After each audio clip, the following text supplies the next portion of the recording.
Hello, another podcast episode, and I want to talk about this fan fiction epidemic in the entertainment industry. Yeah, I mean, movies and TV shows are nothing but badly written, self-inserted fan fiction. Nothing is quality anymore. I mean, when I was a kid, we had a few, especially when it was the transition between the 80s and 90s. Yeah, we had some bad ones. I mean, if you got a good TV show, unless it was already running in the 80s, yeah. And but for the most part, it's badly written, obvious self-inserted fan fiction. Now, in the literature world, we've talked about it nonstop. There are a lot of other channels that have talked about it, and this is why romantasy exists, pretty much. And now, with video games, when I was doing my research for this, I looked at it, and yeah, a lot of self-inserts. I mean, it's pretty much like the Velma complex, the cartoon series of Velma, where Mindy Kaling basically inserted herself in Velma, and yeah, that didn't go over well. So a lot of characters, there are people who are inserting themselves into. In fact, I think somebody inserted themselves into Laura Croft. That's not going over very well. And now there, I saw something. I think it saw heel versus babyface where he was talking about this new Assassin's Creed game. It hasn't been released yet, but it's called Assassin's Creed Hex. Now, with Assassin's Creed, despite the samurai fiasco, usually it's basically historical fiction. You know, you insert a fictional character into something that's already happening, you know, people that already exist. So like I've been playing the pirate one, and those pirates existed, except for Edward Kenway.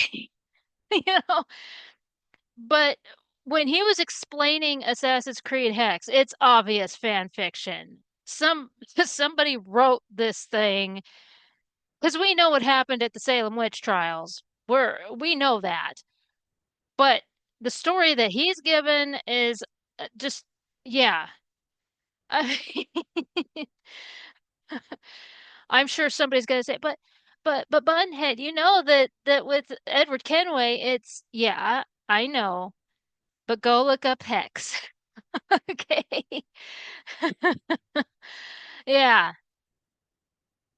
Anyway, now I look, I want to point this out. Okay. So the idea of fan fiction actually goes as far back as Shakespeare's day. I mean, I think I've talked about it in a couple of videos actually, where he had a play that was for the Iliad and he inserted a couple of his characters. I think that's the one with Cressida. But so he did that, and then there's the famous story where Jules Verne was a big fan of Edgar Allan Poe. Edgar Allan Poe was gone at this point, and so Jules Verne actually wrote a sequel to one of Edgar Allan Poe's stories. So that, of course, is fan fiction. Okay, I'm going to stop you right there before you start flaring up.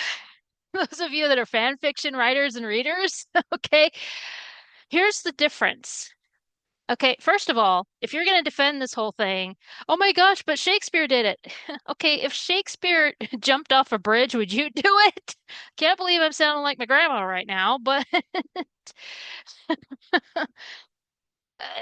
let's be adults in this, all right? But the other thing is, okay, when 50 Shades of Grey was published, there were boycotts.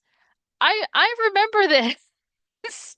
I mean, there were even Twilight fans, and I was friends with a lot of them who wanted 50 Shades of Grey removed because it wasn't fair that that was published and not their fan fiction. Okay, fair enough. I get that. I get their anger. I was also told by several of these Twilight fans, because by that point I wasn't really reading fan fiction in general, but they told me that there was better Twilight fan fiction that had like better traffic and better numbers, so why this one? You know, to be honest, good question. Was it because of the sexual content in it? Yeah, you start thinking about it, and it's like, why the fuck? Why this one of all things? Um, so yeah, I mean, it really didn't make any sense why this one was chosen. I mean, it's obvious fan fiction for Twilight. Everybody knows that. And there was a whole controversy that just the eye color and hair color was changed, even the names were changed. And I think it's incredibly stupid on her part to be like, "Oh, you have my blessing," and all that. And it's like, really? You're not going to be mad at all? I would be pissed. That would be one time where I would actually, because I'm not a lawsuit happy person. No, I think it's ridiculous that anytime somebody gets their feelings hurt, they have to go lawsuit mode. But you steal my characters, something that I work hard to to actually do. Oh yeah, I would go lawsuit mode on that one. Like, because listen, I worked retail for years. I've talked about it here on the channel. And the thing is that the last place that I worked at, my store manager was caught embezzling. Okay. And when she was caught, she was taking it out on me. Okay. And to the point where I had to leave. I had to put in my 2 weeks because it was so bad. And there are people that ask me, they're like, why didn't you file a lawsuit against her? And I've, I've told people to this day, I'm like, you know what? That was like in 2007, 2008, somewhere in there. I would probably still be caught up in legal action, I mean, in legalities and in court because of how much of a bitch she is. It's just not worth it. So, yeah, I mean, I'm not one of those that's going to file lawsuits right and left, but that I would. So I don't understand why Stephanie Meyer, like I'm saying, I do not understand why she's like, you have my blessing. Like, you dumbass. Sorry. So yeah, I mean, there was such outrage because this fan fiction was released and there was zero research. For those of you that don't know, because again, I did my research on this. For those of you that don't know, there were a lot of people who were big fans of 50 Shades of Grey and they were reading about the BDSM, so they decided to try it. Okay. The author of 50 Shades of Grey did absolutely zero research on the BDSM community. Takes 5 minutes. All you have to do is go and actually, probably more than that, but you get my point. People were getting hurt. They were ending up in the ER. And the BDSM community was lashing out. I mean, they were like, this is not the kind of people we take safety measures. Okay. We aren't in the ER all the time for this. Yeah. So young people ended up in the hospital because the author didn't research BDSM. Okay. It should have been banned for that reason. Okay. When you write a book, and especially when it has sexual content like that, you better damn well do every bit of research up, down, all around. I'm sure that the BDSM community would work with you so that people weren't going to get hurt. Okay. 5 minutes out of your damn day, and this person didn't do that, and people got hurt as a result. Okay. Now, I wasn't going to go into the whole thing of, well, did people file legal? I didn't care about that, but but this is the reason why you fucking research whenever you write a story. Okay? I've said before, I enjoy sex and this, that, and the other, but my gosh, can you imagine how people looked at the BDSM community because of all this shit happening? It's not their fault that the stupid author didn't research. Okay? And to be quite honest, it is the young people's yeah, because they decided to do something that a fiction book had in it. What is wrong with you? A fiction book that started out as fan fiction. What the hell? What the hell is wrong with you? Oh my gosh. So yeah, there was such outrage over all of this between the lack of research in this whole thing. Kids were going in into the hospital, this, that, and the other. And again, I really do believe that it should have been banned right then and there. But and then the Twilight fans were mad because, well, if that fan fiction can be, then our fan fiction should. And I kind of agree with that, you know. It's like if one fan fiction, then all of them, you know. You can't play favorites. Okay, but here's the thing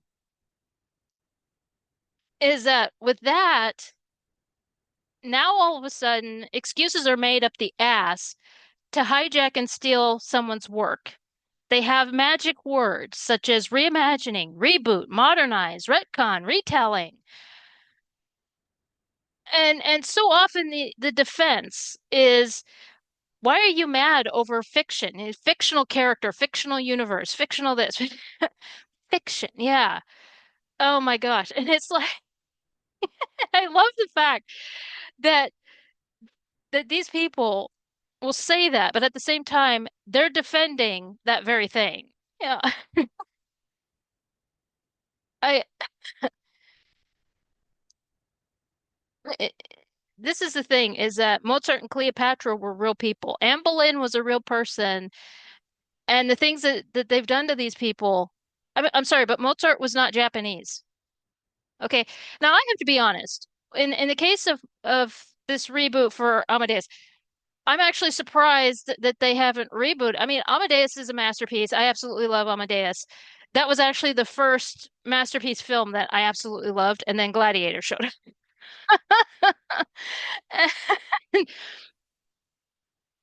But I'm actually surprised that they haven't done another film of Amadeus, you know. And now people have have defended the young man, and here's what I have to say. Okay, because their defense is, it's hard to get into the film industry and you take whatever job you can. I will agree with that to a point. When you know that the gentleman that you are playing, such as Amadeus Mozart, who is Austrian, and you are Japanese, no, all bets are off the table. Okay, you should have some dignity and be like, I'll wait for the next one. Come on now. No, I'm with you to a point. All right. Good heavens.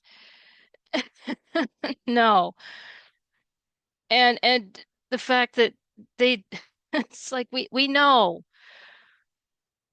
that Cleopatra was, yeah, and Anne Boleyn was not black, but these people that are using Bridgerton as a history lesson really need a reality check. I have a friend who she's big on Bridgerton, and when they made that Queen Charlotte, I'm like, you're a dumbass. Queen Charlotte is all those paintings, she's as pasty white as me. What the fuck is wrong with you? She hasn't talked to me since. Seriously, stop using Netflix as your history lesson. Okay? Just quit it. It'll be a breath of fresh air. You can be mad. I don't care. See, this is the thing. Don't defend the fan fiction reimagining outrage, then turn around and bitch about the AI art theft. Because I swear to God, these people that will go around and be like, we need to stop the AI art theft that goes around when it's snatching from the internet and all of this stuff. And it's like, okay, so the fan fiction reimagining outrage, you think that's fine, but then you'll turn around and you seriously pick a lane and stay in it, okay? Oh gosh. But in Shakespeare's no, I don't want to hear it.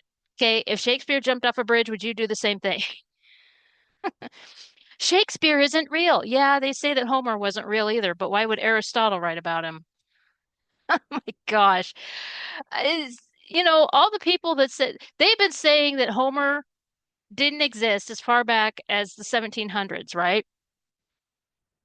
And every time it's been debunked. So you can keep saying that.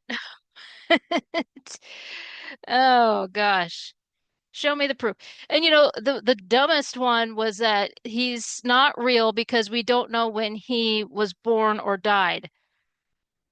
Yeah, we don't know that stuff about some of the pharaohs, but we know they existed. Keep going. Keep, keep going. Yeah, there are some people in his, I believe it's Magellan, that we don't know when he was born, but we know when he was, yeah, there's a lot of people that we don't know when they were born, but we know when they died. Or we know when they were born, but we don't know when they died. Stuff like that. They just kind of disappeared into history, that kind of thing. You're losing the plot here. Homer existed. He obviously did. Okay, now I do want to make this point here because there have been a lot of people who have talked about this, okay? Be it the pop culture channels, there are writing channels, reading channels, just take your pick. There are people who have tried talking about this, and for some reason, the fan fiction writers and readers will go into attack mode. Okay, this is the thing, is that fan fiction doesn't belong in a professional atmosphere. Okay? It doesn't. All right? Write it to your heart's content, read it to your heart's content. That's fine. Okay. Have your little fan fiction community. That's great. But when you're hired by a $1 billion company to write an original script, okay, therein lies the problem. When your boss comes up to you, say like at Universal, Paramount, Disney, what have you, and they say, we need a script that's going to wow the audience, and it's going to be better than what the others are putting out, and you fall back on fan fiction. Shitty, shitty, shitty, shitty fan fiction. Yeah, that's where the problem lies. Okay, that's why some of these stories are getting laughed at into oblivion. Okay. I mean, Tron Ares was, I kid you not, Wreck-It Ralph. I had a friend tell me that he went and saw it with a couple of buddies. He was telling me, because I wasn't interested in seeing it, and he's telling me the story, and I'm like, do you hear yourself right now? That is Wreck-It Ralph. Everything about it. And I mean, especially when he was telling me about first of all, how Ares could not go out of his little special area. And I'm like, that's Wreck-It Ralph. Sonic the Hedgehog told them that they couldn't go out of their special area or else they would die. And then we just kept going down the list of all the different things that they had taken from Wreck-It. Yeah. You have self-inserted theater kids in that Starfleet Academy. Yeah. I didn't see that, but I see poor Jester Bell cringing out of her skull. She's not the only one either. I feel bad for it's like, okay, when I was younger, my dad absolutely, and he still does, with Star Trek. Okay, he's loved Star Trek ever since the very beginning. Okay, and there was an episode of Star Trek The Next Generation, and it was the Robin Hood episode. Okay, for those of you that react to certain things, go find that episode. I don't know if anybody has. So if they have, I'm sorry. I remember my dad sitting and watching that episode, and uh, it was like his big what the fuck moment, you know? It- I mean, and that was like in the late 80s, early 90s when that happened. Okay. Now there was another, I think it was Enterprise, because this was in the early 2000s, and I had kind of stopped watching Enterprise. At first, it was a really great show, and but towards the end, it had just gotten goofy. And I only remember the commercials for this show. And by this commercial, I was like, I am not watching this anymore. So they had gone on this planet, come back, and go back on the ship and everything. And in the commercial, it showed where he had this weird anomaly on his arm. And the doctor, I think it was a Romulan doctor, said, well, that's a nipple. You're pregnant. And I remember sitting in my room and I'm just like, I will never watch this again. That is that is insane. Why would you put that? Oh my gosh. So yeah, those were the two that I mean like with Enterprise, it was kind of a wasn't really connected to Star Trek, but it kind of had that flavor of Star Trek. For those of you that don't know, I mainly watched it because somebody from my area, from around here, was in it. So I was excited to watch it. And like I said, it started off strong and then it just got weird like that. So so anyway, now let's first talk about fan fiction. Okay. So because like it says here, it's fiction typically written in an amateur capacity by fans. Okay, yeah, it's amateurish. Okay. They and lately they seem to think that they are professional. No, you're not. You're not professional. That much is obvious, right? And it's based on an existing work of fiction. Okay. The author uses copyrighted characters, settings, or other intellectual properties from the original, or let's see. Yeah, so the author being the fan, um, is using copyrighted characters, settings, or other intellectual properties from the original creator as a base for their writing and can retain the original. Yeah, so I mean, like I said, this has been going on forever. There's fan fiction. There's a picture here of New Adventures of Alice going to 1917. Okay. And yeah. So that being said, and pretty much they take the original property because my question here is why would you do this?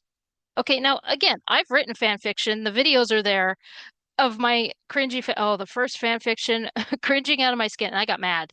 Okay, I was like, I can't believe I wrote this years ago. Yeah. That one character, what's her name? Katrina, made me so angry. I was like, I hate this character. So yes, I have written fan fiction. I think there's two pieces of fan fiction I don't have anymore, which is fine. You know? And everything. I was just glad to get my Pirates of the Caribbean fan fiction and everything. But the thing is I write original stuff now. Okay, so my question is, why would you settle on taking already established characters and universes when you could write your own?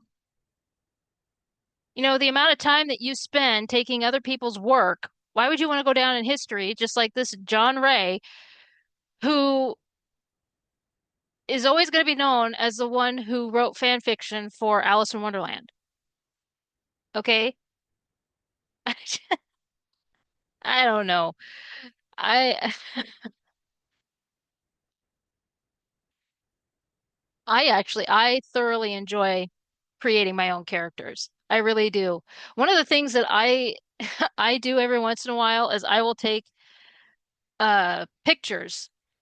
You know, be it lately I've been looking at manga and manhwa and all that, and I look at these characters and I will create my own character scenarios and all that. And yeah, I used to do that in sixth grade. I had a sixth grade teacher that would do that. She would bring these famous paintings and we had to create a story surrounding that. Yeah, that was fun. That was a lot of fun. More people should do that. Maybe we'll get original stories.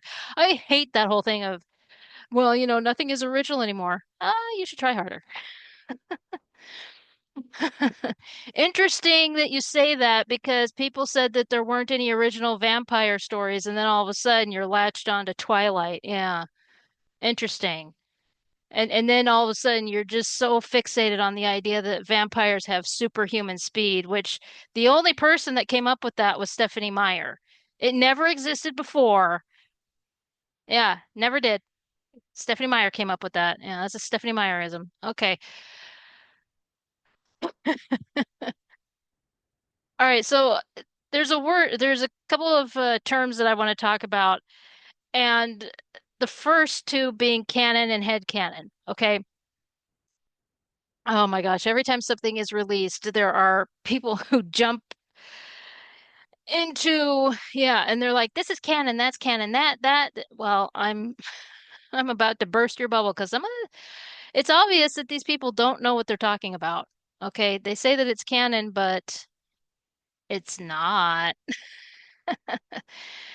Because the term canon recognizes the story or timeline that has been created by the author or creator. Okay, so like it says here, canon is a rule or law established by a church or council, or it can refer to an accepted standard or principle in various contexts, such as literature or music. So we go down to fictional works.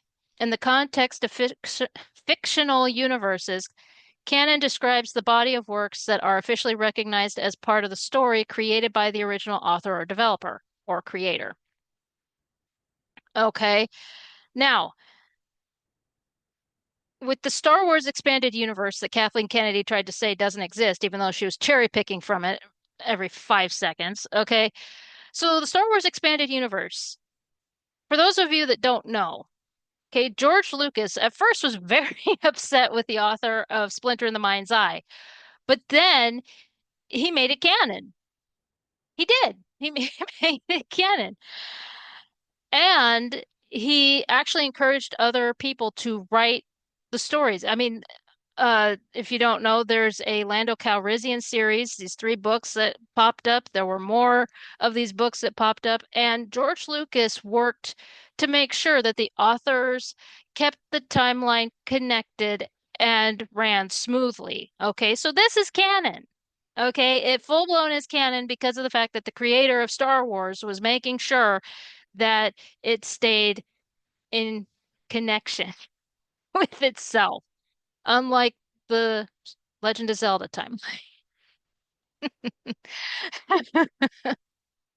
So, one of the rare occasions that yeah. Now there were a couple of books, like The Courtship of Princess Leia, and I remember when that one came out, and I was really excited.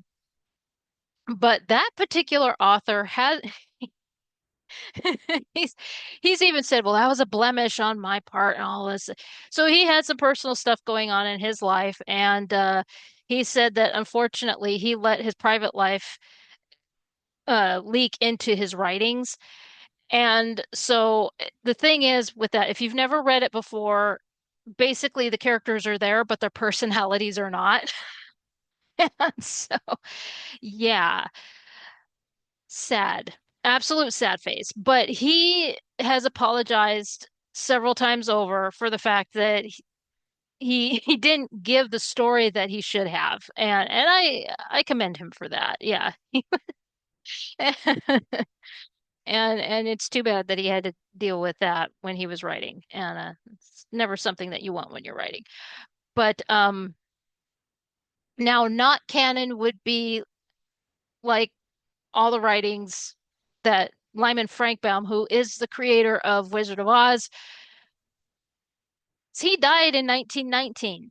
So anything after 1990 is fan fiction, especially Maguire's retelling with Wicked. Wicked is fan fiction. I'm sorry, kids, but that's the way it is. Even the movie, the 1939 movie, which I absolutely love. Okay, I do. I enjoy it. When I was a little kid, look, there used to be where the movie was shown all the time on TV, and I would sit in the living room. I would I would wiggle around whenever they would sing their songs. Whenever they would sing If I Only Had a Brain, If I Only Had a Heart, and all that, I would always wiggle around and dance around. And especially, oh, the thing that made me laugh the most was when the Tin Man would twirl around and then he would do the toot toot and steam would come out. Yeah.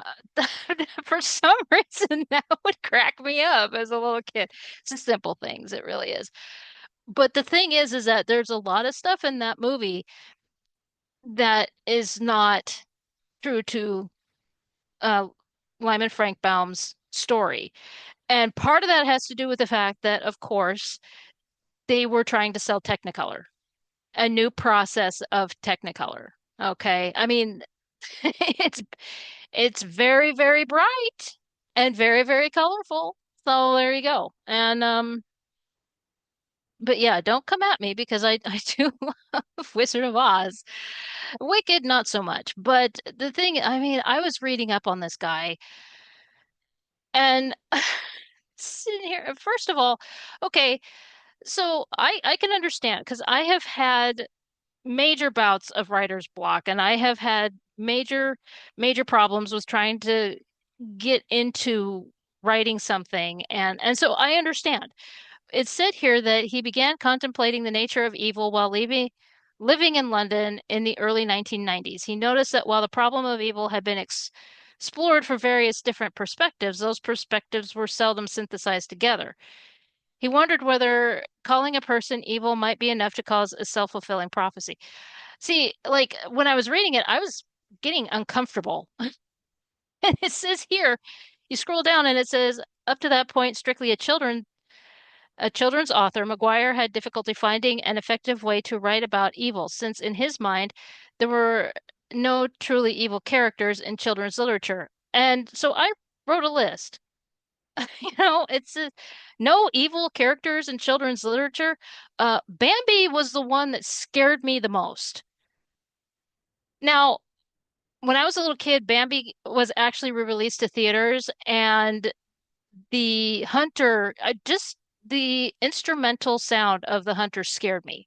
Okay. When I read Bambi, the hunter scared me so much, I had to put the book down and walk away and come back to it the next day. Okay. I'm not even kidding. Now, Secret and Nim is, of course, called Mrs. Frisbee and the Rats and Nim. There's also Charlotte's Web. Chronicles of Narnia is a kids series. Yeah, I'm not sure how he misses that. There's also The Giver. Okay, the Redwall series. 101 Dalmatians is a novel for kids. Now, there's one that I absolutely love. It's called Kavik the Wolf Dog. The beginning is very traumatic. And yeah, because he's he's actually a race dog and his owner is abusive. Okay. Very abusive. They don't hold back. But the thing that he says here is what he later describes as the one great revelation of my life. Maguire realizes that there were, in fact, villains in children's books. However, they were usually written as one-dimensional stock characters in order to provoke a quick emotional reaction for young readers. Bullshit.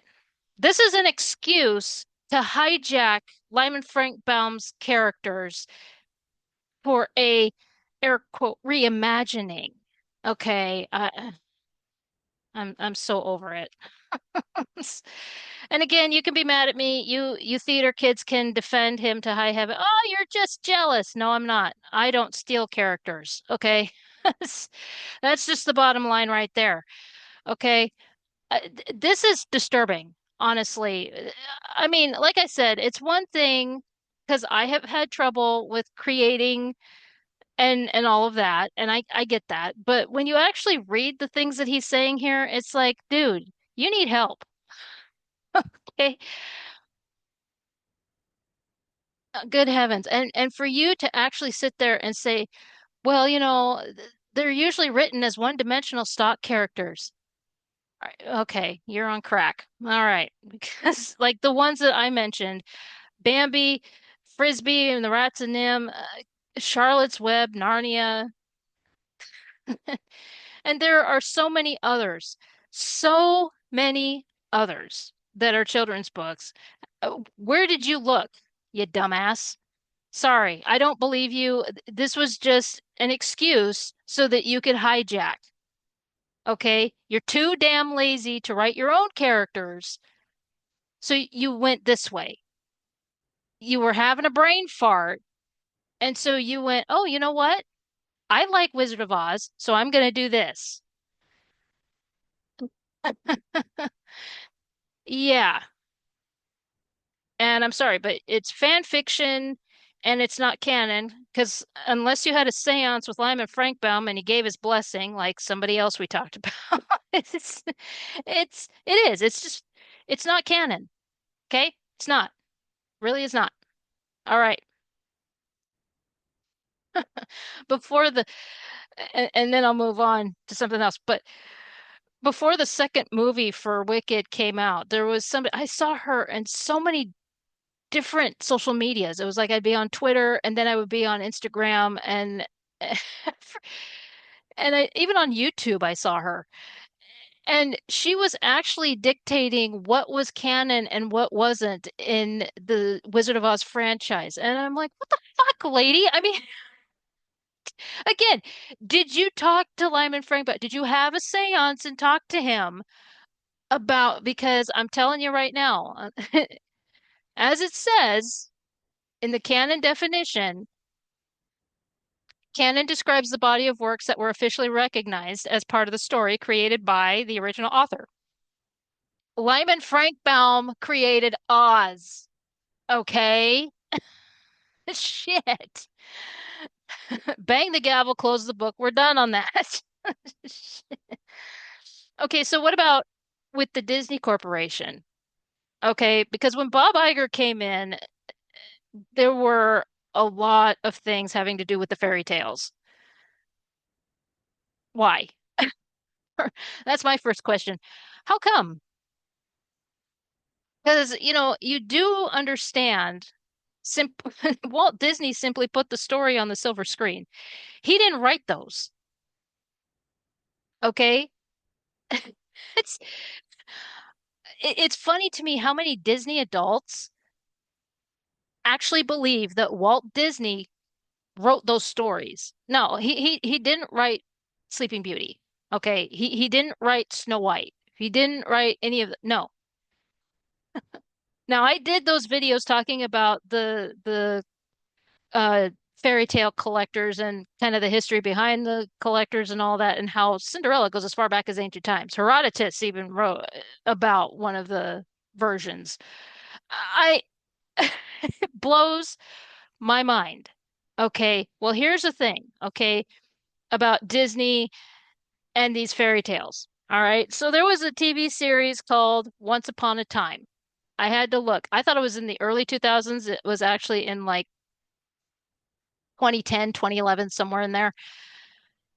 And when I was actually reading the synopsis of it, because I didn't watch it or anything, I was in college at the time that it came out, but I knew people who watched it.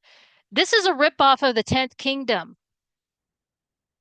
So, so there's that, first of all. And so that tells you how what you need to know there, because 10th Kingdom had all those fairy tale characters and all that. Yeah. Except they changed the location. Yeah, apparently it starts off in Seattle instead of New York. Wow.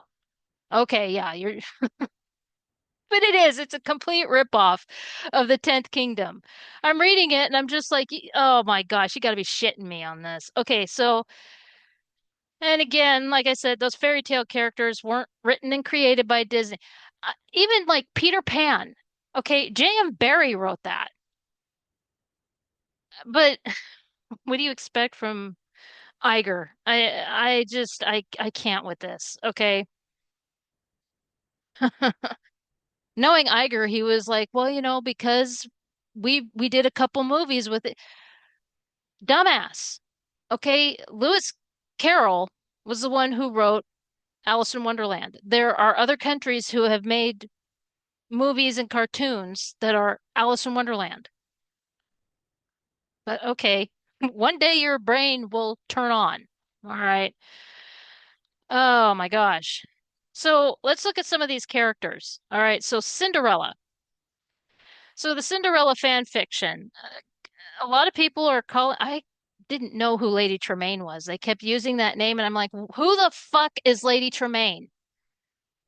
Honestly, who the hell is this? Okay, so I was able to track down, and apparently in the 2015 live action film, that's when it showed up. Okay, as well as the backstory for the stepmom. Okay, I'm going to use small words on this. The stepmom's story isn't important. You're watching a movie titled Cinderella, not evil stepmom. Cinderella. I can't believe this is headcanon. Okay, these useless backstories, and we'll get to that in a minute, but I swear to God, these endless backstories that are not part of the source material because it's not in the fairy tale. In fact, in the fairy tales, a lot of times what happens is that Cinderella has like these animals that are her mother reincarnate. Okay. Her mother is like the animal, like a dove or something like that.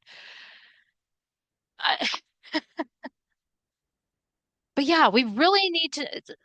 Do you not understand how a fairy tale works?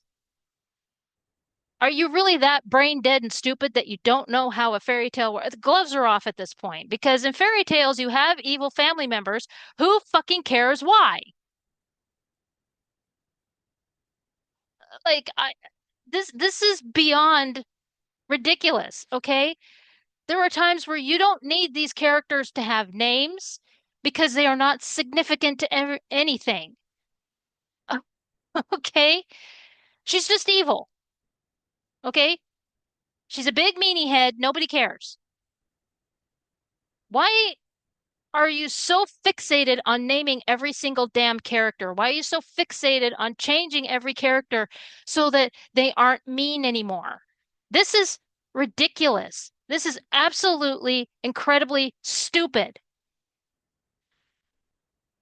Oh my gosh. Because you have the animated films for the stepsisters, which are ridiculous fan fiction, and now I'm seeing where there's live action, this live action movie for the stepsisters. Stop. Just stop it. Okay?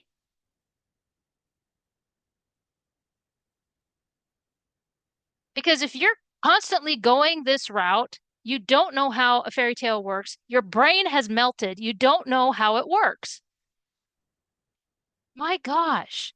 When I was writing this stuff down for my notes, I was actually getting very pissed off. I was like, how is it that these people who are so fixated, they know more about the Disney lore than they do about filing taxes? And okay, what the hell, man?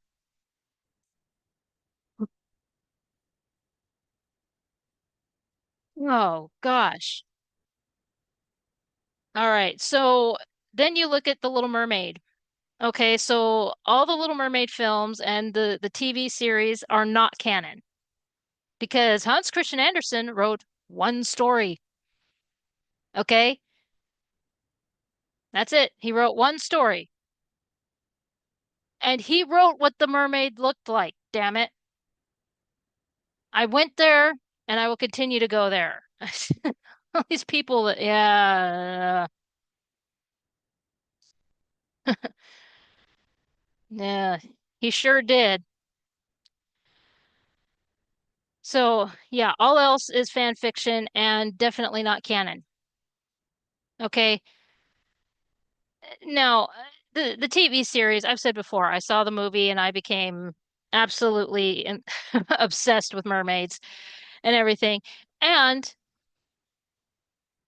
the thing is that with the TV series, of course, you have the one Little Mermaid who she is deaf and the little octopus, and nothing wrong with that. Okay, and in fact, that particular mermaid was centered around a fan who absolutely loved Little Mermaid. Okay. And that's fine. And but but again, it's more fan fiction than anything else. But it's for the kids. Okay. And I do want to emphasize that back then, this epidemic wasn't so bad. But it was like after Michael Eisner started releasing all of those direct to video things, it's like it wouldn't stop. Yeah, in the early 2000s, he would it was like the sequel and prequel cartoons, the Lady and the Tramp sequel and it was nonsense, okay? So, yeah, because really back then, you had the TV series and the only other thing I could think would be like a Tailspin, which, yeah, I mean, the modernizing the the Jungle Book characters. Shere Khan would be a CEO, wouldn't he? When you think about it.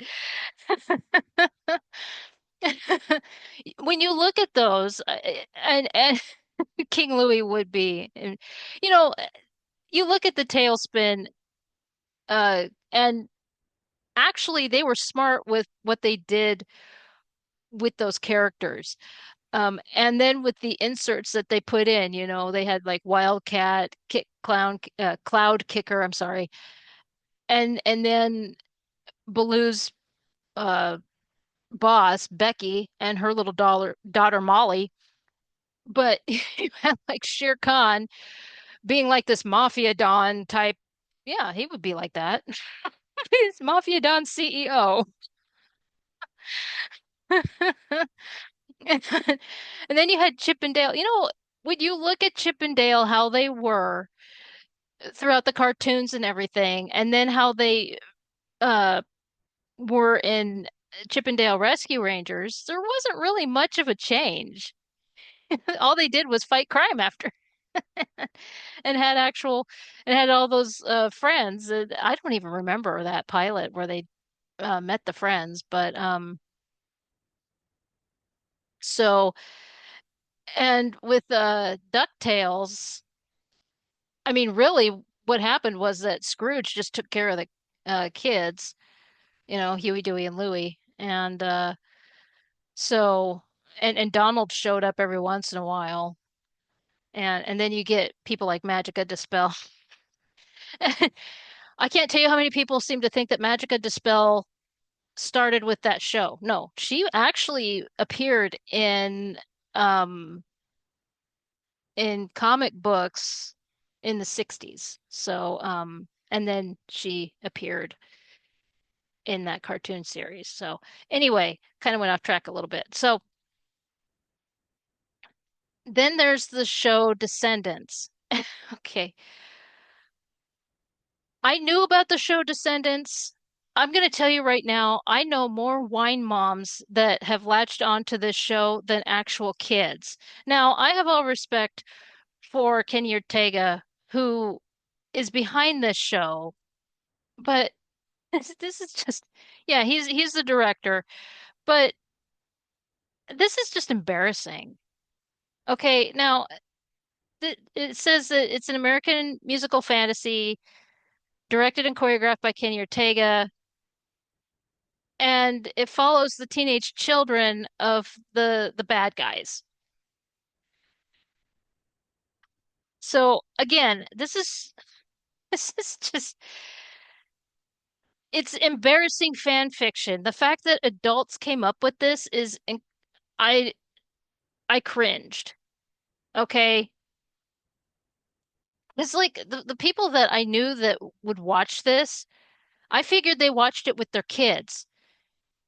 And come to find out that that's not what was going on. Their kids didn't care about it. They were watching it, and that's disturbing. Okay. Um, so yeah, and this is what I have to say because when I was looking at some of these, this one that I'm looking at right now is the 2015 film. And so we have here like the daughter of Maleficent, son of Cruella de Vil, son of Jafar, daughter of the evil queen. And I mean, you also have like the fairy daughter of the fairy godmother, the son of Dopey. So you're trying to tell me that Dopey had sex? Okay.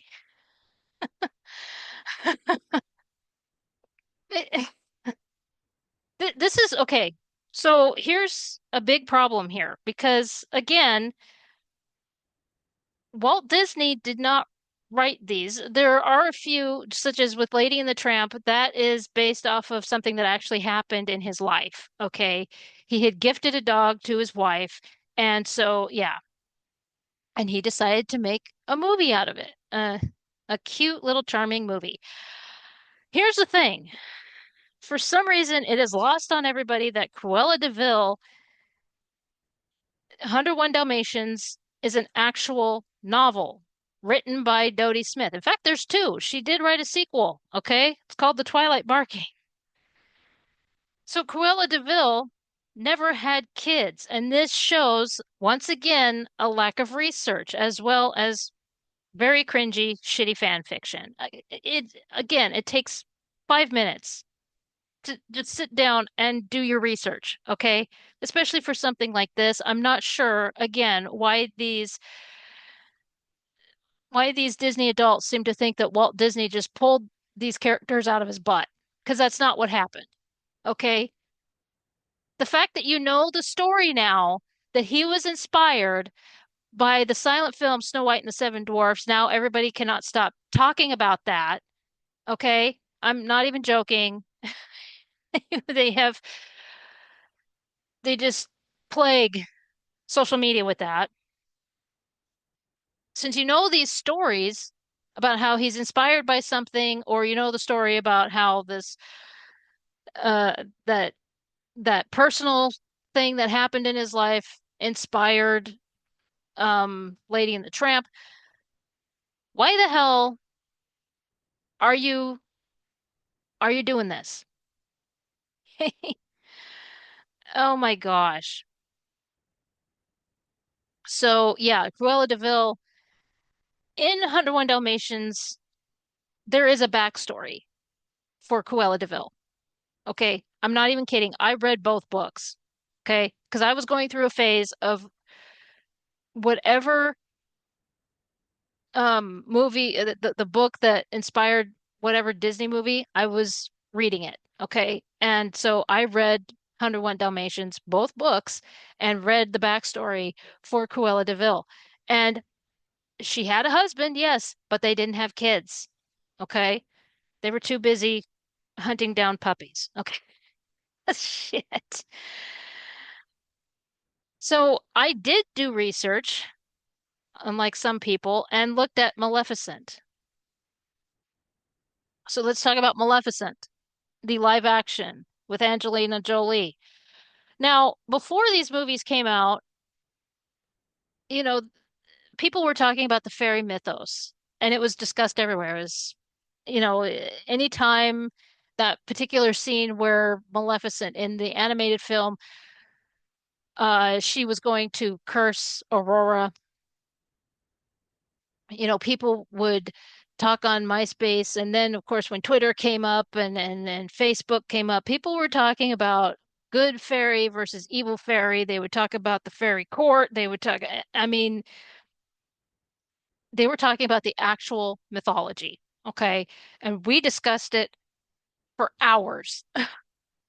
Not even kidding. I was part of these discussions and it was delightful. So my question is why is it that the movie is released and suddenly the Disneyism is correct? Why does this keep happening? Why is it that suddenly a washed up weatherman drops a movie and he's the one in the right? I don't get that. I really um so I read the synopsis because I've never watched Maleficent. I just really didn't have a desire to see it.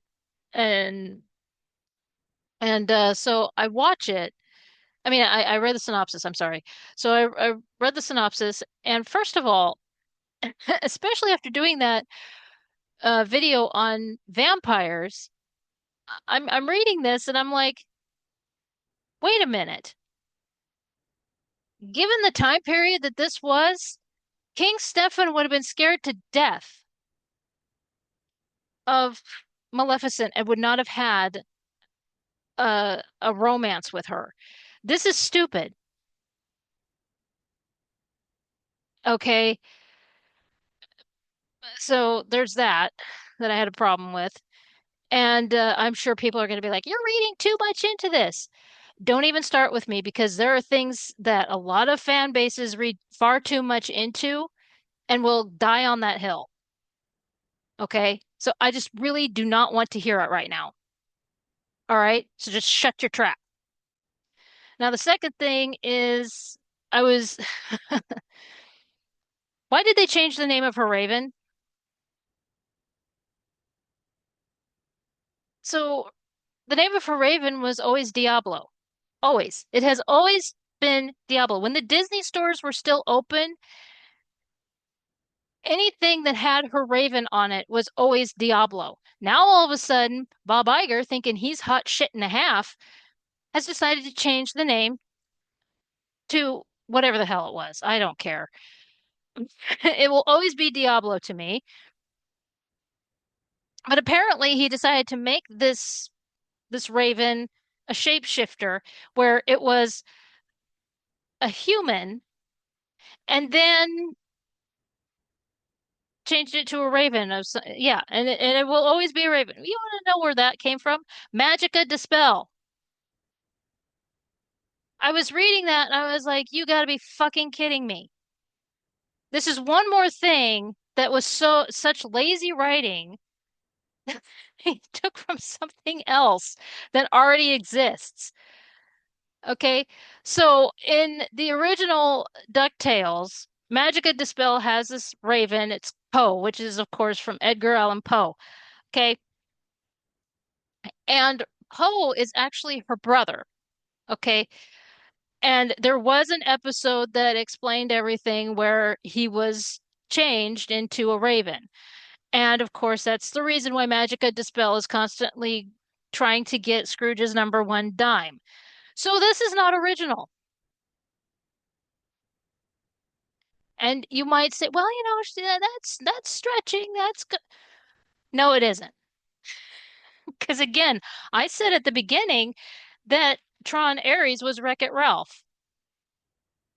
So do you really want to do this? Because I got all day. Okay. Iger actually took a full script from another video game movie and made Jared Leto Wreck-It Ralph. I mean, Jared doesn't deserve that, you know. As much as I don't like the guy, he deserves better than that. Come on now. My gosh. I mean, yeah, a lot of people are saying he's box office poison and all that, and it's like, well, shit. He really he really doesn't deserve that. Okay. All right. Now, I decided to look at the second movie and I gagged. I looked at the synopsis of the second movie and it's like those two movies alone are a complete retcon mutilation of a known fairy tale. Stop accepting shit and saying it's great. Okay, I'm sick and tired of looking at comments, and I know a lot of them are bots. I'm not stupid, okay, but a lot of them are bots. But there are those people that will defend this stuff. Stop defending it, okay? Sleeping Beauty is a great movie, despite the fact that it bombed, okay? Walt Disney had no faith in it at all, but he was a total perfectionist and we all know it, okay? It's, but I'm getting really sick and tired of these movies being pumped out, okay? And the more I was reading the second one, I was I was like, "Oh, Little Mermaid got ripped apart because of the whole girl bossing thing and the whole um I can save myself. I don't need a man and all of this shit. And it's like, are really? Because in the first one, Prince Philip was basically shoved aside.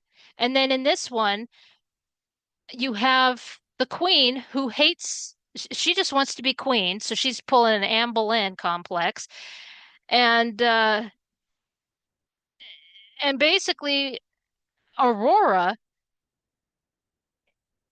is is like this total girl boss. And at the same time, you've got that queen, whatever the hell she is, doing what she's doing so that Maleficent can be a victim. Okay, so this is something I learned in grade school. Grade school, mind you, that in order to tell a good story, a quality story, there is a protagonist, an antagonist, and a problem that needs to be solved. So protagonist can also be your hero. Okay, you got the main character or hero. Antagonist is always the villain, the bad guy, the bully. Okay, and your problem. Now, sometimes there can be two problems. It's basically you have something going on and you need to tie everything up at the end.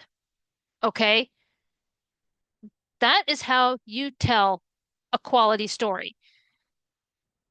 Iger turned bad guys into victims and created unneeded girl bosses and villains.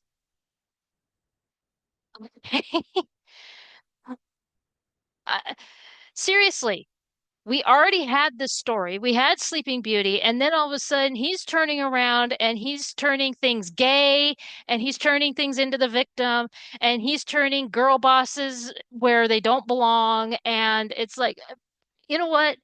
One of the things that came out with the live action Snow White was the fact that Snow White was already brave and already a hero in her own way. And people were pointing that out. And then you had these idiots who were trying to um, defend Rachel Zegler for whatever reason. It's like, no, no, she's an idiot. She needs to be going after the patriarchy. What fucking patriarchy is in not even just the animated movie, just in the fairy tale alone? I'm so tired of that word. I could vomit. Oh my gosh. So, oh gosh. And this is one of the reasons, stuff like this. Like I said, Iger turning bad guys into victims and creating unneeded girl bosses and villains, turning characters gay. Nobody cares. Nobody cares about your sexuality, which we'll get into later on in the video. But the fact of the matter is that if you're reading a story and you so badly need to know the sexuality, you need help.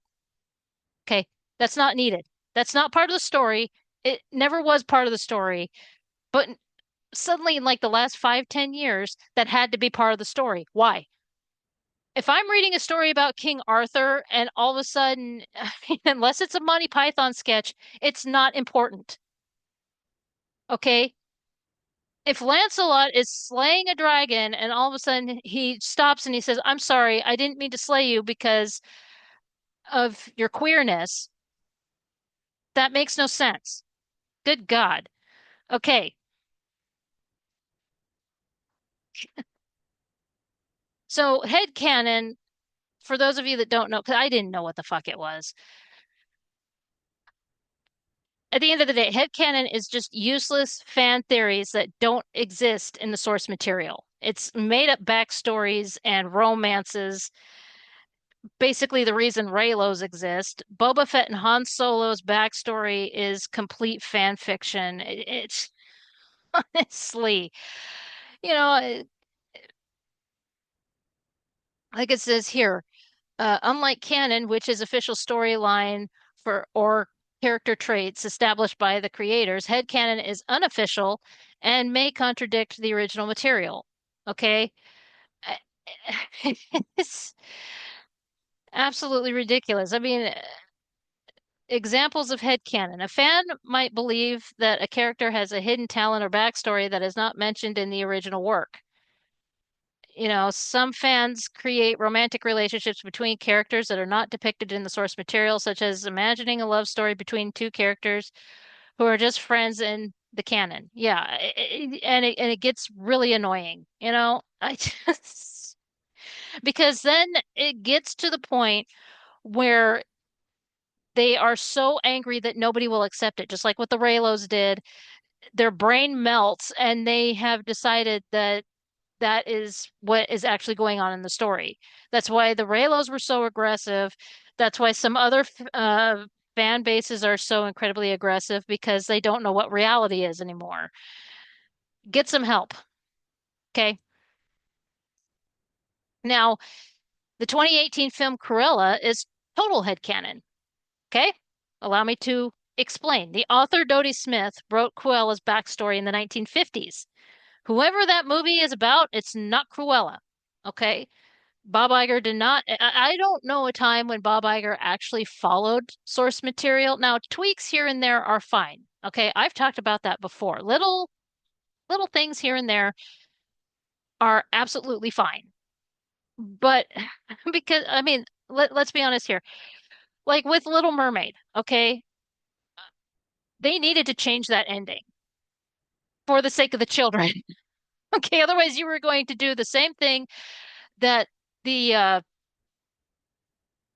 oh, what was it? The Transformers. Oh, those the people behind Transformers scared us to death. Okay, back in 1986, 40 years ago.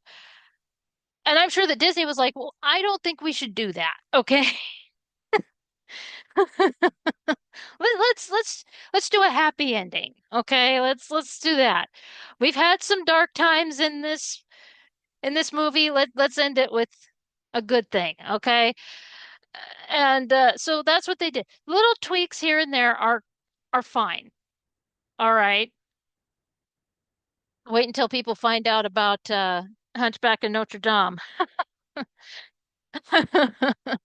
A little note here, okay?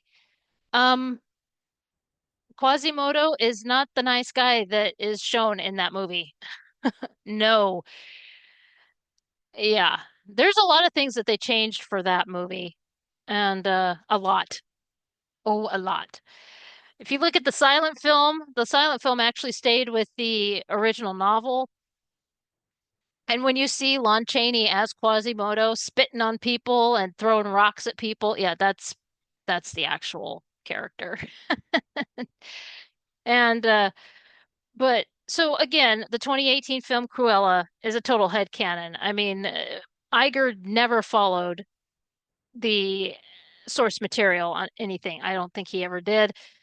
But Dodie Smith, and I talked about it in several different comment sections, and there were Disney adults who said that I was full of shit. And it's like the books exist. It didn't hurt me that they said that, but so again, I guess it's a fine movie. I've never seen it before, but it's not Cruella. It's not Cruella's story, it's someone else's.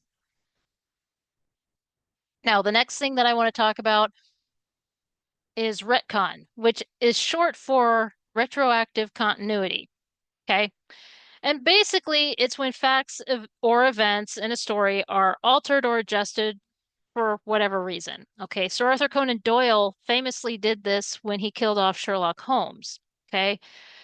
He wanted to get rid of the character and just move on. He was so damn done with Sherlock Holmes. He really was.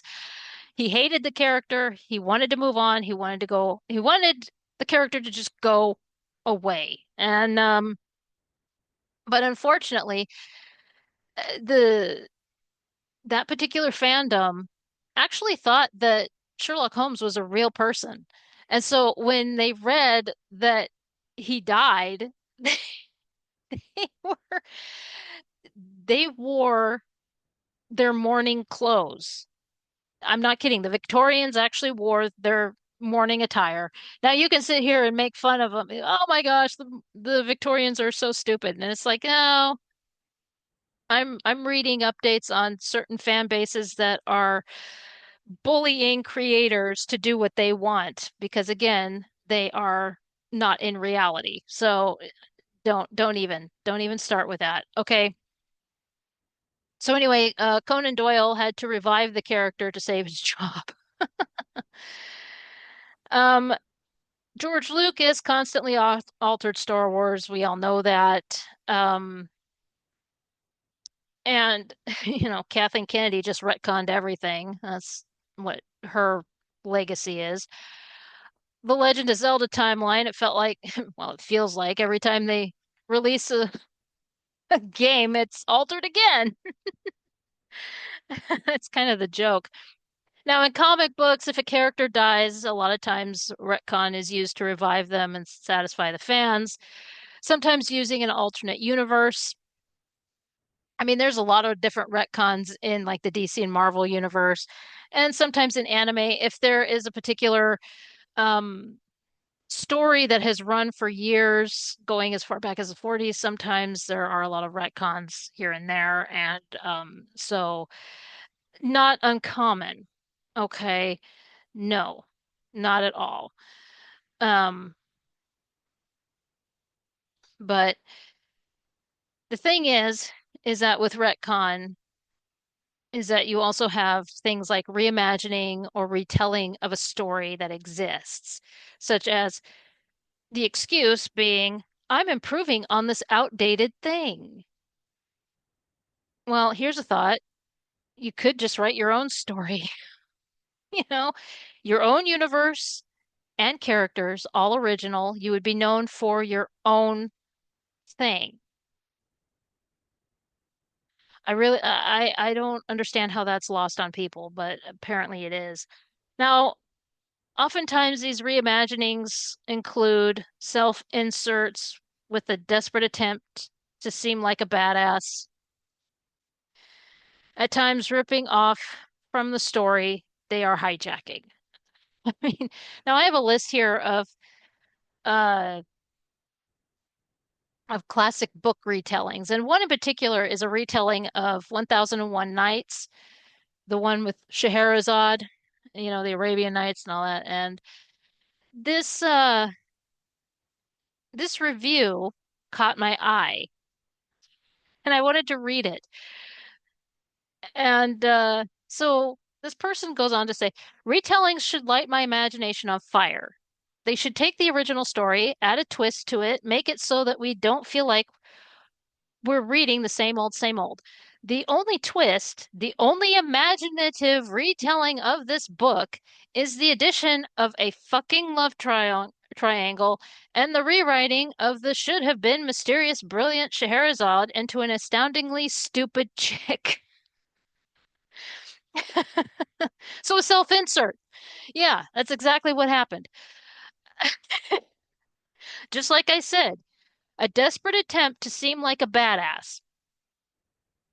Well, and this is the thing, is that this character, the name is even a ripoff of Scheherazade. They don't even try. Okay, so this person goes on to say the Scheherazade of the original 1001 Nights is a woman to be admired, brave, smart, fearless. She used her intelligence to survive when countless others have died, enchanting the night by weaving tales so mesmerizing that the king could not bear to kill her. Yeah, so why are we reading a retelling? This seems to have pissed you off so much. I don't, okay. Okay, so the book's main character, the name, okay, again, I said it was a ripoff of Scheherazade, Sharzad. Okay, again, they didn't even try. It doesn't hold a candle to the original. Well, of course it doesn't, because it's a stupid self-insert. Seriously, there was no point to this book.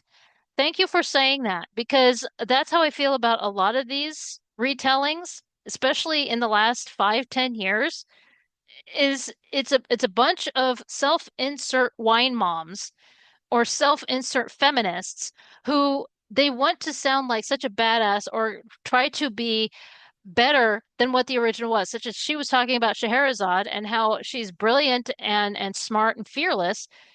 But at the end of the day, the self-insert is an absolute moron. Who would want to read about that? Okay, so she goes on, I could have read the original and been satisfied because there was very little variation. We have a king who marries a woman and kills her after their wedding night. We have a main character who tells stories. She really does tell stories. I swear, it felt like one-fourth of the book was devoted to the story she tells.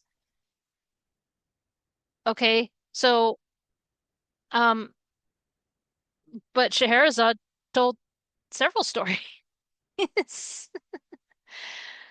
It was astoundingly dull. I didn't read a retelling, yet another freaking rendition of Aladdin, among other tales. Spare me, please. I don't need to summarize what happens because everyone knows what the premise is. Insane motherfucker gets wronged in some way. Decides to marry a girl and kill her the next morning in some weird common sense, y'all. Girl decides to sacrifice herself like a sheep to the slaughter by marrying the dude herself and secretly plots to uh stave off the executioner's axe by telling him a story and leave it on a cliffhanger every night. And the truth, I don't know why she's not dead. I don't know why he lets her live. Her charms are entirely hidden to me. I cannot comprehend the attraction she holds. Her stories bore me to tears. Exactly. This is the problem with these self-inserts is that they think that they are far more charming, far more beautiful, far more everything. And you want to know something? You remember when I did the modernizing the Odyssey and I talked about Emily Wilson and how Emily Wilson trash talked Penelope? I have to say the same thing about Penelope that this person is saying about Scheherazade, how Scheherazade is this wonderful, brilliant, smart person in literature. Penelope is the same thing. She outsmarted the suitors, saying that, well, I will marry you when I am done with this tapestry. And she would pull out the stitches at night when they didn't know it. Okay, she also had that other challenge for the suitors and everything. She was very, very smart. I absolutely love her. And the thing is that Emily Wilson was trashing her simply because she stayed truthful, I mean, stayed true to her husband. She was faithful to her husband. That is the dumbest, immature reason to trash talk a fictional character in literature. She was also saying terrible things about that one teenage girl, trying to say that, and it, she was making accusations that weren't even there. That really bothered me, and I talked about it in that too. Okay. The main character is stupid, so dumb, she talks big. She's all like, I will kill the king, I will avenge my friend's death at the hands of the murderous monster. And then, like, literally 2 days later, she feels a pull on her heartstrings when she when he glances at her. She is so dumb. Like, she has these grand plans to kill the king, only it fails miserably. You see, in order to form a competent plot, you can't fucking reveal your hand, which she does. I love this person because this particular individual is explaining everything wrong with retellings. Because this is what I see more often than not are these people who think that they are just so great with writing a story because they read a story and for some reason they thought, well, I can write this better than Jane Austen. I can write it better than this ancient, like Homer. I can write it better than F. Scott Fitzgerald. I can write it better than, and it turns out that they can't. I, it, really, you cannot because you contradict yourself. I have gone through so many writing classes, okay, and and and everything like that. These people have not, and it shows. Okay, how about we put a stop to these retellings? Write your own damn story and stop saying, well, nothing is original anymore. Yeah, there is. Because how many dog stories were there until Walt Disney decided to write a story about, and it became Lady and the Tramp, and it was a personal story to him. Yeah, there are original stories. You're just not looking hard enough. Okay, this person goes on because it's hilarious to me. Okay. So, in order to form a competent plot, you can't reveal your hand, which she does, like showing that she's a highly accomplished archer, because surely knowing she can kill will make the Caliph feel so safe with her. Fucking idiot. She's defiant, she takes unnecessary risks. Given her plot, I can't head desk hard enough, girl. I am too. The love story is absolutely atrocious and unbelievable. There's not only the grand love triangle between her childhood friend, but there's also zero chemistry between the main character and the murderer love interest. A love interest who is pretty smart and vigilant. Which begs the question, why her? Why this stupid, incompetent, bumbling fool of a revenge seeker? So, my dear friends, don't hop a carpet and fly to this Arabian night, because this book's main character is more of a fool off his guard. So, yeah, I really wanted to, I didn't expect to read the whole thing, but yeah, so a self-insert. Another one that I wanted to look at is actually it goes along with something else that I said. So, a second, because that was the first one of these reimaginings. The second one is forcing a ship or romance or even a sexual fantasy to happen. So, pretty much their their their genitalia can't stop, and that's more the women. That's why we have the romanticy side of it. Yeah, they can't stop themselves, and seeing a lot of that. Character interaction and events are different at times. Time periods change, and we'll get into that later on because they do. Oh, so often. In fact, with how often do we see where they have to change the time periods? And it's a control mechanism. It really is. It's like these activists, more often than not, we just saw it with the bride. Okay. So they take this thing and they have to change it, and then they're like, for the modern audience, we have to do it for modern something. We have to change, and it's like, why did you feel the need to actually change it? And then they have to change something else about it, and then they have to do this about it. And, well, it didn't work for Maggie Gyllenhaal, did it? Nope. Sometimes, if you just keep it the way it is, with American Psycho, they're rebooting American Psycho, and they want to put it in the early 2000s. Yeah, that's gonna work so well.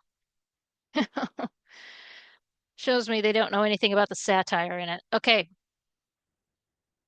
And another thing is that with these reimaginings that are usually included, they weren't satisfied with the author's character backstory, so they have to fit their vision, such as with Susan Kay's Phantom. Okay, like it says here, Kay's novel stays in context with Eric's life's history as laid down by Gaston Leroux. However, Kay changes and shapes the character to match her own vision. Yeah, you reimagined it. Gaston Leroux told us his backstory. See, they tried to jump hoops to say just like McGuire did. Okay, it's a revision of Wizard of Oz. He took characters and he revised. I don't want to hear the excuses made. I don't care. Okay?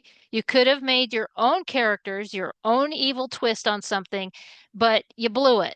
Okay? And your excuses about evil characters in children's literature, I, I'm sorry, but you didn't. Where were you looking? Okay. And then, of course, the final one here that I have is when it comes to these reimaginings included the 50 Shades of Grey effect, where nothing has changed, just tweaked. Um, we already heard about that Arabian Night story, but the one here, it's called Great, and it's a retelling of The Great Gatsby. Okay, in this retelling of The Great Gatsby, a teenage girl becomes entangled in the drama of the Hamptons social circle only to be able to. That's The Great Gatsby. That's F. Scott Fitzgerald. It sounds like what you did is you just gender bent. Okay. So you hijacked. I would rather look, I don't even like Great Gatsby, but I would rather read F. Scott Fitzgerald's version because he can write. Yeah, I went there. Because so often than not, all of these, the self-inserting, the forcing a ship or romance or sexual fantasy, the character interaction events are different and time periods are changed. They weren't satisfied with the backstory given by the author and, of course, the 50 Shades of Grey effect. I I would rather read what the author had to say. Fuck. Okay, now another thing, moving on from that, is the title and nostalgia baiting. Okay, here we go. Because, of course, that wasn't Bride of Frankenstein or even Wuthering Heights, was it? No, specific titles used to bait the fan base. Okay, yeah. I think they're finally stopping with Masters of the Universe, or I wish they would. Maybe it's wishful thinking. Because, in reality, it's not a quality show or movie, but it's just shit fan fiction. Okay. Because, boy, The Bride really was shit fan fiction. Okay. Hollywood hasn't figured out this isn't what people want. Okay. I just saw, and I had to look it up. I saw where Murder, She Wrote is getting a reboot. Now it's a reboot movie. And I'm sorry, but without Angela Lansbury, why bother? Jamie Lee Curtis is going to be the one, and that just turns me off altogether. I don't want to see it. And and this is the thing that people really seem to not understand. Okay. They're like, oh, but you need to give it a chance. You haven't even seen it yet. I don't need to see it. Okay. Because every single damn fucking time they do one of these things, it never works. And the reason why is because they don't have the original cast. How many times did they try to reboot the Golden Girls? It's not going to work because you do not have that chemistry that those four women had. Okay? I guess that they did a reboot of Fresh Prince of Bel-Air. I'm sorry, you don't have James Avery, so it's and, and these constant reboots of these shows, and it's like they figure that it's going to work, and it doesn't. It absolutely does not. Okay. And one of the reasons is because, especially with Murder, She Wrote, you don't have Angela Lansbury anymore, but you don't have the other actors. You don't have the guy who plays her friend anymore. You don't have Tom Bosley anymore. You don't have the other gentleman, I can't think of his name, who played the sheriff after Tom Bosley. Okay, the chemistry that she had with those people, and then I absolutely loved the actress who was the beautician. You don't have her anymore. And so there were certain people in that show that were just wonderful. Okay. You don't have them anymore. They're gone. Every once in a while, David Ogden Stiers would appear. The guy who played Lumiere, he would show up every once in a while. And yeah, it's absolute It's again, it's baiting. It's nostalgia baiting, and it's awful. That's what they tried to do with The Crow. And I noticed that a lot of people said that they were going to go see The Crow, and then they don't talk about it. They won't do a follow-up. They won't talk about it. However, they do a sit down reaction to the original. Okay. A lot more people are looking at the originals of these reboots, and it's like, yeah, interesting. Okay. So I want to look at a couple of these. These two that I'm going to look at are not on anymore. So the first one is A League of Their Own, and this was released in 2022. It was supposed to get a second season, but the Hollywood strikes uh, stopped that. Now, the funny thing about this is that this was already done in 1993. Of course, this is based off of the movie from 1992, and right after that, it got a short-lived TV series in 1993. Okay. Now, it was directed by Penny Marshall, Ted Basil, and Tom Hanks, as well as Harvey Miller. Okay. Now, a lot of the actresses who were in the movie showed up, like Carrie Lowell, who played Dottie, and Megan Cavanaugh, who was Marla. I love Marla. Marla was my favorite. Okay, so this only got 6 episodes. Okay, one did not air. And so yeah, it was short-lived. It did not last long. And the reason that I bring this up is because so often when these shows appear, we're told that this is brand new, it's a whole new thing, and it's like, no, this no, it's not new. Okay. Maybe new to you, but life didn't start when you were born, okay? I just thought I'd point that out. Okay, so when it comes to the 2022 TV series, this thing contradicts itself within the sentence. Okay, so it says it's an adaptation of the 1992 film of the same name with new characters and storylines. Okay, so it's not based off of the 1992 film because if it has new characters and storylines, basically what you're doing is you are baiting. You are baiting people who are fans of the movie and possibly even people who remember the original TV show. Okay, so that's a shitty move. That's an absolute shitty move. Now, the premise, the series set in 1943, is about the formation of the Rockford Peaches. No, it's not, because you just said that it was new characters and storylines. The cast of the 1992 film, Gina Davis was portraying somebody from the Rockford Peaches. I'm not sure how that Tom Hanks was portraying the coach, Coach Dugan. It's just, why is this lost on people? I don't understand. It's absolutely ridiculous. Okay, so again, set in 1943 is about the formation, but it's not really. This is um, somebody's personal fan fiction. It's as if they were actually part of the Rockford Peaches. Okay, yeah, I'm exposing that. So, woman's team, while her husband is away at war, Carson Shaw leaves her small town life to pursue her dreams of playing professional baseball. Maxine Chapman is an African American woman obsessed with baseball who cannot even get people to allow her to try out. Okay. So again, lack of um research because I remember when this came out, when the trailer did, and there were a lot of people who flooded the comment section and said she would have been able to find a place to play baseball because of the fact that, and they were talking about how, okay, because I'm getting ahead of myself here. So, pretty much in a nutshell, there were black men and women ball teams in the 1940s. In fact, here in Washington State, there were several. The most famous being the Washington Steelheads. The Seattle Mariners still show tribute by wearing their jerseys, and they're going to be doing that this year. Okay. The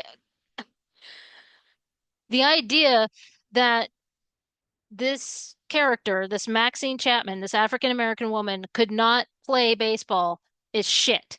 Okay? It's absolute shit. It's not historically accurate. This is once again somebody's shit fan fiction, and they are personally trying to say something. I don't know what, but it's not accurate. Okay, I'm annoyed by stuff like this. I can't believe that this was greenlit, okay? But there were a lot of people from several different states who were pointing out the fact that black men and women teams played throughout the 40s. Okay, and a lot of them are still recognized, such as here in Washington State. The Seattle Mariners still wear their jerseys. Okay, this is ridiculously stupid.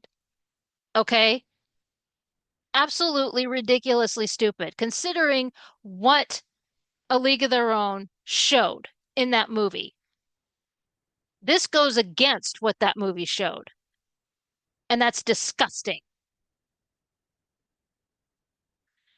Okay, now let's look at three of the characters. So Carson Shaw, the team's catcher, she has an ongoing affair with Greta. I thought this was about baseball. Also, she's a married woman. Okay, moving on. Maxine Chapman, a talented pitcher trying to break into professional baseball. She hides her lesbian sexuality from. I don't care. I honestly don't care. Okay. Again, when is this about baseball? Okay, so you have a catcher and a pitcher. Those are terms, but okay, so then we meet Greta. Greta Gill, a glamorous player of the Rockford Peaches. She encourages Carson to become confident in her sexuality and in coaching the team. Oh, so she's a whore. Okay, because if that's what she's doing on the team, she's sleeping her way up to the top. Okay. I mean, if you really thought that this was going to be like the the Madonna character, Madonna didn't even do that. Okay, because again, Madonna is in a league of their own. And we get the idea that Madonna is kind of a loose woman and everything, but we didn't see any of that going on. Okay, yeah, she did a lot of swing dancing in that one scene and everything, but I'm getting really tired of this kind of, and I'm not the only one. There are a lot of people, again, I enjoy sex like the next person, but the thing is that this is supposed to be about baseball. This is supposed to be about the Rockford Peaches, and I know about the Rockford Peaches because I watched the movie, and you lied to me. Okay, I don't want to know about people's lesbianism and sexuality and all that stuff. Okay, I also want to point something out here. See, you know, this is the thing is that don't tell me that sexuality is closeted when your first three characters are all about their sexuality. Okay? You're contradicting yourself. Hey, this is coming from someone who struggled with their sexuality through their 20s. I'm all sympathetic here, but I also want to point something out here is that during this time period, there was a photographer. His name was Weegee Felling, and he was, if not the first uh, photojournalist. Okay, he was an oddball. He was, and he did a lot of crime scene photography. Got kind of trouble because of the fact that he would call the police. He was known to be the first one on the scene, so a lot of times they would question him for being the first one on the scene. But he also did a lot of urban life photographs through in New York. And I'm going to tell you right now, there are a lot of photographs that he took of gay and lesbian life. Okay. So I'm not going to hear it. In the 30s and 40s, he had photographs of gay men and lesbian women. Okay. So if you're really going to sell me on this whole thing that, well, sexuality and gender and all this was taboo in the 40s, fuck off. There were photographers, not just Ouija either, that were photographing people flaunting the fact that they were gay and lesbian in the 30s and 40s. Also, the Roaring Twenties existed and they were flaunting everything. Louise Brooks talked about it in the 70s. Okay, she put out her biography, her autobiography, and talked about all of her lovers, men and women. Okay, so I don't really want to fucking hear it. I don't want to hear it anymore. All right, are we done here? Because again, when your first three characters, the first one cheating on her husband with a woman, okay? The other one, first of all, the whole thing with the baseball thing contradicted. And, she's hiding her sex. That is contradicted. How can it see the lack of education and the lack of research? And this is not about the Rockford Peaches. That much is obvious to me.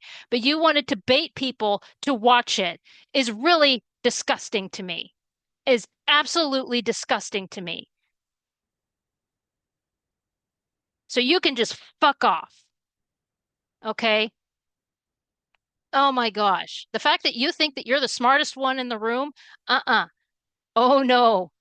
You know, my grandfather one time said to me, one day you're going to meet someone who's smarter than you, and what are you going to do then? Throw a temper tantrum? Go for it. Oh my gosh.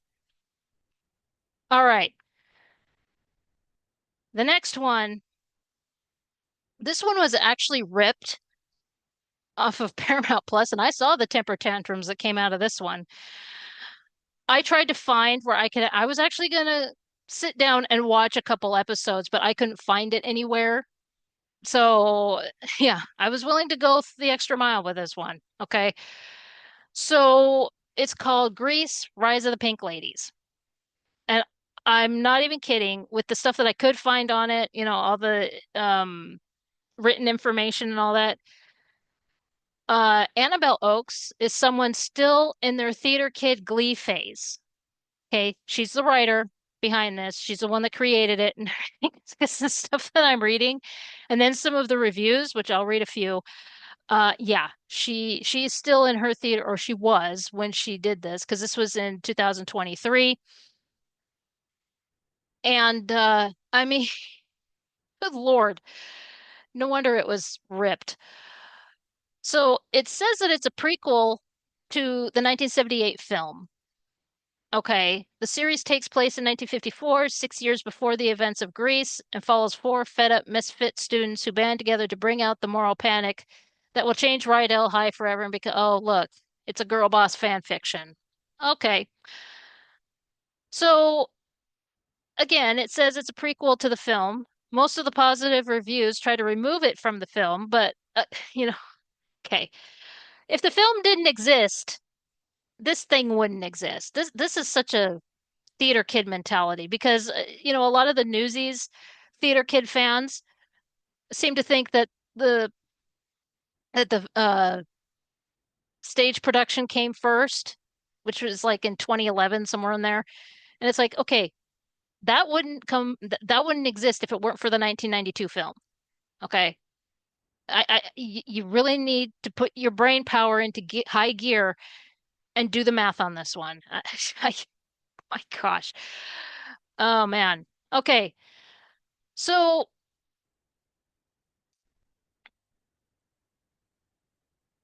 let's look at some of these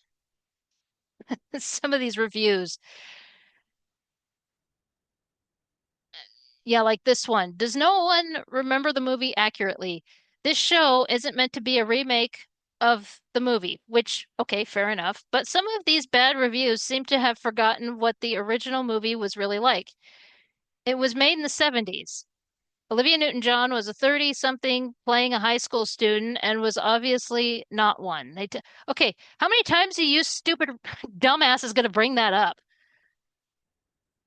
I swear to God, they watch, right now, the Harry Potter fan base is going after the actress who played Moaning Myrtle. She was like 30, 31 years old at the time that she played Moaning Myrtle, and now all of a sudden they're like, "Oh my gosh, that's terrible." Or they say, "And we already knew that." No, you didn't.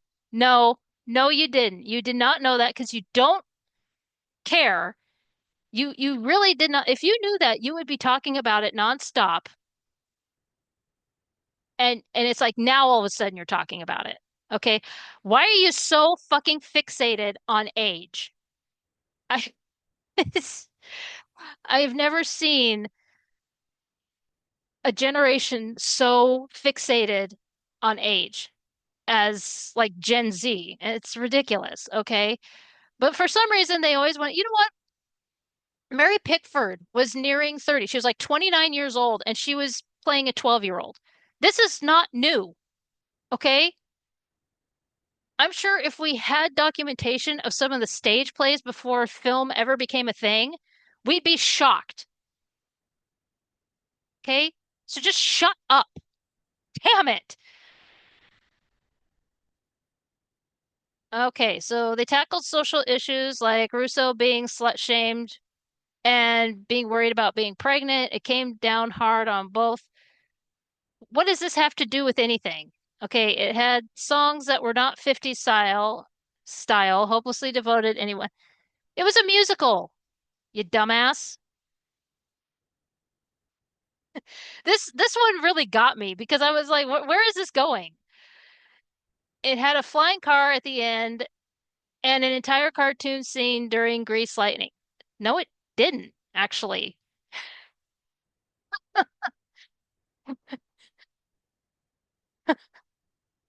Plus, it was based on a popular Broadway play, so get over yourselves.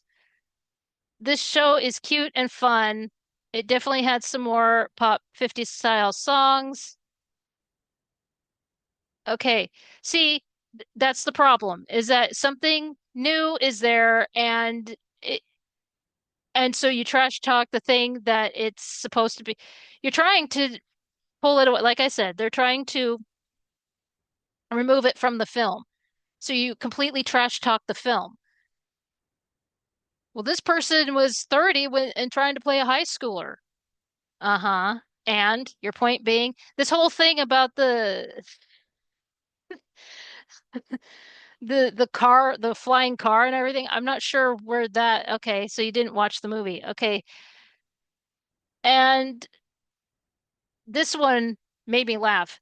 This thing makes Grease 2 look like Citizen Kane. Wow, this is bad. I never liked Grease 2, but it's a masterpiece compared to this turd. Songs are horrible and they won't stop singing every couple of minutes. Please make it stop. No likable characters whatsoever. They are all annoying. I'm still looking for some kind of story or plot, but haven't found it yet. I'd say it's pure cheese, but it's worse. Maybe rancid stinky cheese. I really had high hopes for this when it first started, but the more it went on, I just got a bad feeling in my stomach. Also, they keep playing the Grease song every 15 minutes. So it contradicts what this other dumbass was saying. So if they are constantly playing Grease, it's part of Grease. Okay? They're trying to detach it and it, oh my gosh. Oh yeah. It's not Grease, but that's okay. Oh my gosh. Well, and one of the other reasons, and then I'll move on, that I said that someone is still in their glee phase is because one of the characters here is a teacher, an English teacher at Rydell High School, and the head of the school newspaper who pursued a fling with one of the students until they got caught. Now, I didn't watch Glee, thank God, but I remember watching a video where someone decided to look over Glee in their adult years, said that they watched it when they were a teenager, and so they decided that now that they're in like their mid 20s, they decided to look at Glee. And they said that they were horrified because one of the characters was a teacher that had like this secret affair with one of the students. I'm sorry, but why are you crossing Glee over with? Because that's exactly what's going on here. So you're crossing Glee with the every 5 minutes there's a song that's going. Yeah, busted. No wonder it was ripped. Okay, now another one that I want to mention. You really think Greta's Narnia will be true to C.S. Lewis's story? Because you're really naive if you think that. She gender swapped the important character Aslan, and she also made a big deal about changing the time period and the music that doesn't fit this particular story. Now, again, I want to say something. I'm all for taking risks. Okay, she obviously took big risks with the Barbie movie. Okay, and it became a huge success. Okay, so again, I am all for taking risks. But when you have a property like the C.S. Lewis thing and you decide to do rock music, okay, now it's one thing because like with Amadeus, okay, the from 1984, and you had Falco doing Rock Me Amadeus. Okay, it was a single. This is just downright ridiculously stupid. Okay, what she's deciding to do because there was something that I found. Now this is from December. And it says here the IMAX CEO, Greta Gerwig's Narnia is not your grandmother's Narnia. Oh, cool. So you're insulting the fans. That's a great way to go. And will feature rock inspired music. Now, this is something that he said. This has quotations. I'll put it in the description box for those of you to read it. And it says, I guess I do have to talk a little about why I'm so excited. This is not your mother's or your grandmother's Narnia. The music in it is unbelievably contemporary music, which IMAX fans like. So he's deciding for the fans what they want.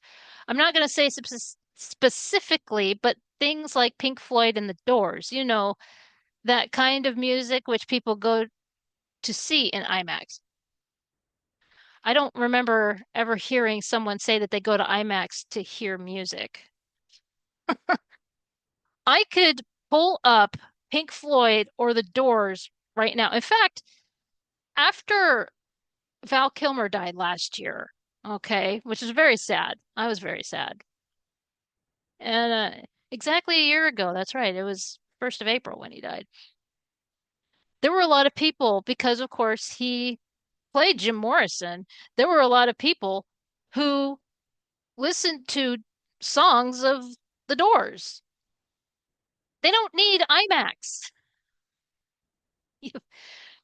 What a dummy. Okay.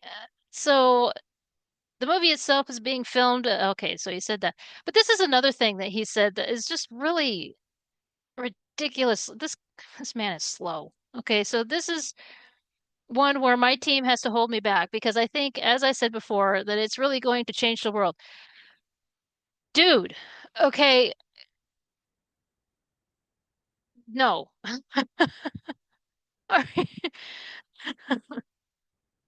No way in Narnia, no way is her version going to change the world. Okay, cue Michael Jackson. We're here to change the world. No way. What are you, stupid? And I know that sounds like a lot of hyperbole, because it is. You dumbass. But Greta is making this movie for IMAX and then fully understands that when word gets out about what this movie is, it's going to create a cultural event. No, it's not. Holy shit, he has his head so far up his ass. I'm sorry. Now, the filming has ended. I saw that it was like in January that it officially ended. And I mean, I'm sorry, but there is no way that this thing has changed. No, nothing about this. I don't care who's in it. But now there was a thing here. Yeah, this person needs to detach their lips from Greta's ass. Because it says here, this is a response to this whole thing, and it says, people need to quit jumping to conclusions. She has never made a bad film. Boy, yes, she has, because her name is on the live action Snow White. And it's funny to me that people are so, why do people feel the need to defend so hard? I have never felt that way. Okay, no, look, I've talked about things that I'm a fan of and people that I'm a fan of. But even I know that Christian Bale was an idiot at one time. Yeah, he came in and if you don't know, there was a point where he went in and he was yelling and screaming at people and all that, and he apologized for it, but he was still an idiot. You really think I'm going to defend that? No, he was a dumbass. Okay, so she has also loved Narnia since she was a child. Oh, you fell for that bullshit, huh? Let me see. Kevin Smith said that he was a fan of Masters of the Universe, and then he lied about that. Let's see. Leslie Headland said that Star Wars saved her life, but it turned out that a few years prior to that, uh, it was Fight Club that saved her life. These people will say anything. They are such snake oil salesmen, which is a term that Leslie Headland used, but they are snake oil. They will say whatever it is to sell a product. Okay. And for Greta Gerwig right now, her product is Chronicles of Narnia. Okay, so she's going to tell you that if she were such a huge fan of it since she was a child, she wouldn't try to retcon and rip it apart and tear it apart. She would stay true to the source material as C.S. Lewis. Oh my gosh, these people are nuttier than a fruitcake. Okay, and there have been multiple adaptations of the series. Liar! Oh my gosh. Because I saw this before and I actually was going to do a video just on this. Okay. And I actually did the research. Okay. So there is the 1979 animated Lion, the Witch, and the Wardrobe. Okay. And then none others were made. It was just the Lion, the Witch, and the Wardrobe. Okay. Then there is the 1980s series. Okay. And it's all of them. The entire series is done. Okay. And there are two radio dramas, one in America, one in Britain. Okay. And of course, the entire series. And then there is, of course, the three movies that Disney made. And now you have this one. Okay. So when it comes to The Magician's Nephew, the only one is in that BBC version, unless you count the radio. Okay. That's it. That's all you've got. It's hilarious to me that these people will shill so hard and have their lips attached. Get them surgically removed, please. Think have dignity. It's free. They will shill so hard and say things that are not true. Okay? I'm sorry. Because the next thing that they say is it's time for a master filmmaker to take some risks with it. So you think that Greta Gerwig is a master filmmaker? I'm sorry, but the only thing that people can ever tell me about her is that she made Lady Bird. I read the synopsis for Lady Bird and it was boring as hell. Okay? Now I give her credit, okay, for the Barbie movie. Made a lot of money. Okay? The only thing that I think is stupid about it is that a doll does not care about the patriarchy because it's got air in her head. I don't know why she had to go there, but she did. She couldn't put her activism at the door, which I'm going to talk about that in a minute. Okay. People are people are being reactionary about this and need to snap out of it. No, we don't. You haven't seen the movie. Oh, neither have you. Again, they do this all the time. I talked about it before at the beginning of this, where they will come after you and not realize that they're doing the same fucking thing. Until you do, you cannot credibly judge it. Yes, I can. And you want to know why I can judge it? It's because I have the series. I have read the book since I was a child. It was my bedtime stories whenever my dad would read yes, whenever my dad read my bedtime stories, he was the one reading Chronicles of Narnia. When it was my mom, it was Winnie the Pooh. Okay? I'm sorry. I but you are so out of line with this. It's ridiculous. And you need to really detach your lips from her butthole, okay? It's because this is ridiculous. You haven't seen the movie. Well, you haven't either because it hasn't been released yet. It was just like those people who, when I did the Prince of Persia video, and all those people that were saying, you haven't played the game. Neither have you. Why are you defending it? Okay. No one really knows anything about the movie. Yeah, we do. Because there were updates. Only updates that you put. Why are you being fucking stupid? Okay. And then it just keeps going about being upset about the stuff that was apparently they're mad because of the quotations, trying to say that it's trying to get a negative response, and it's like, no, these are things that the guy said, okay? And then and then there was somebody that says, I really wish someone would stop mindlessly harping on Narnia fans for having negative responses to this kind of news. I agree. They absolutely have a right to be angry. Nothing this guy said screams Narnia, just the just the brand name a few times and rock music for some inexorable reason. Not your grandmother's Narnia indicates a lack of respect and interest in some of the source material. In the source material, I don't blame fans one iota for being angry about this. Thank you. Thank you very much. That's exactly it. Okay. I have even seen people where they're like, well, is there really any source saying that there are men or males who like Chronicles of Narnia? Yeah, there is. You dumbass.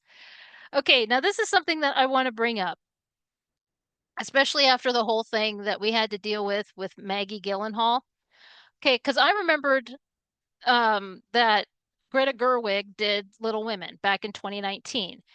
Okay, and I thought that that movie had bombed. It didn't. Okay, my for some reason my brain thought that it had bombed mainly because people were upset with her for making Little Women, and so I did remember that there was a boycott of some kind and all of that. So I looked it up and I was reading up on it and everything, and I got to the writing. Okay.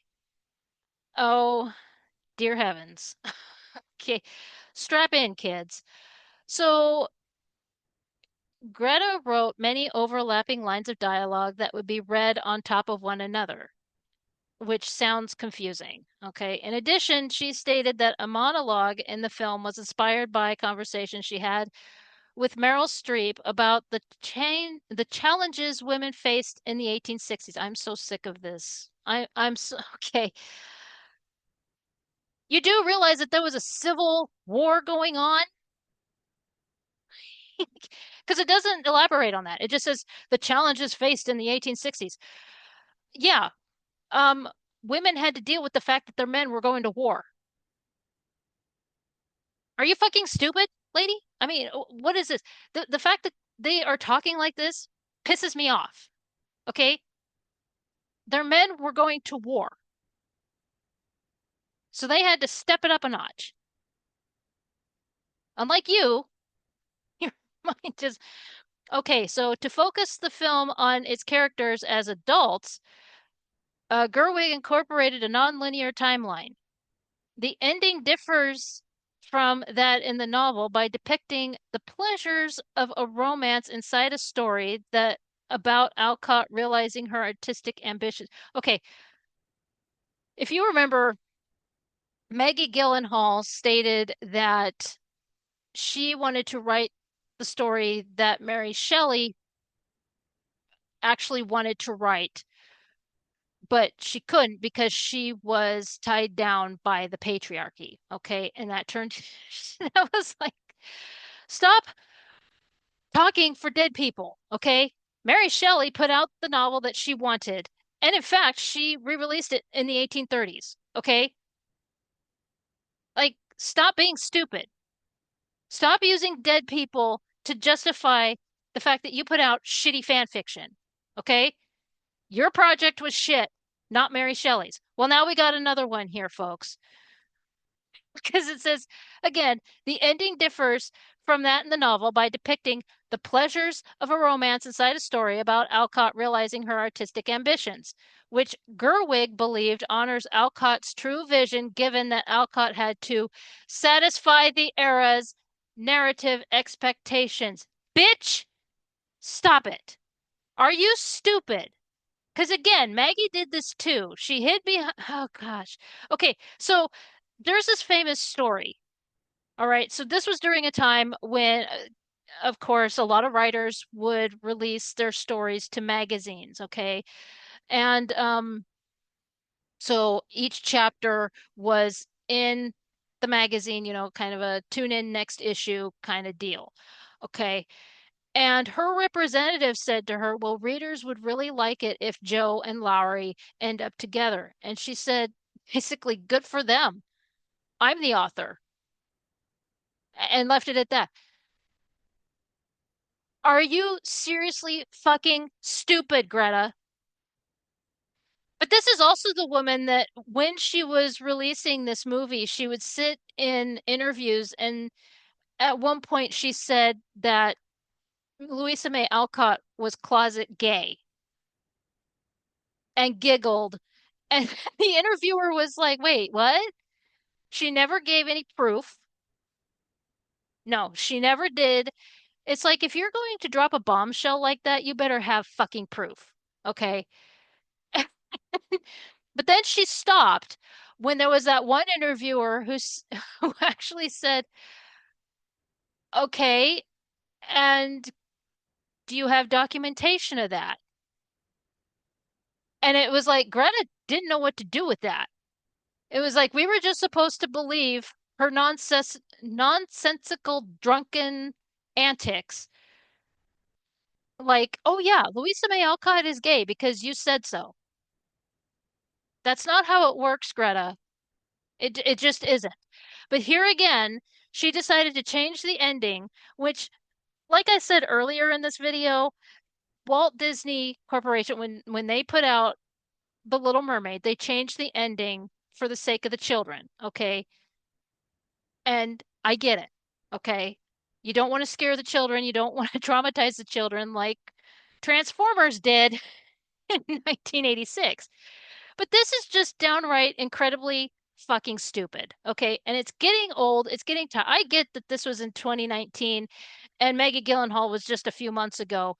But my gosh, why are these activists being stupid? Okay.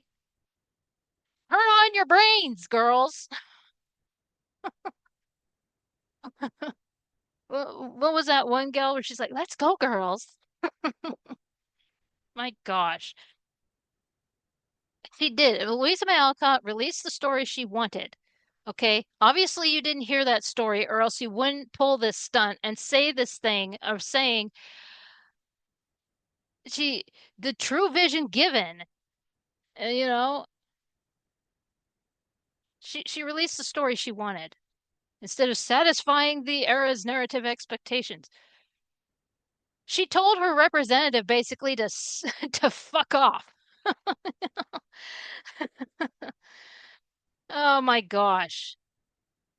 Yeah. She didn't bend the knee. She didn't.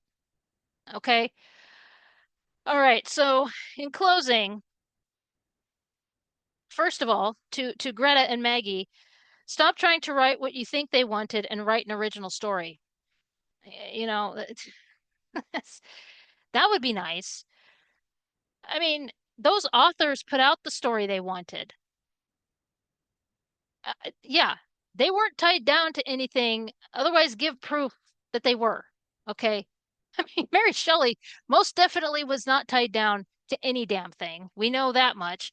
And when it came to Louisa May Alcott, that story is so well known.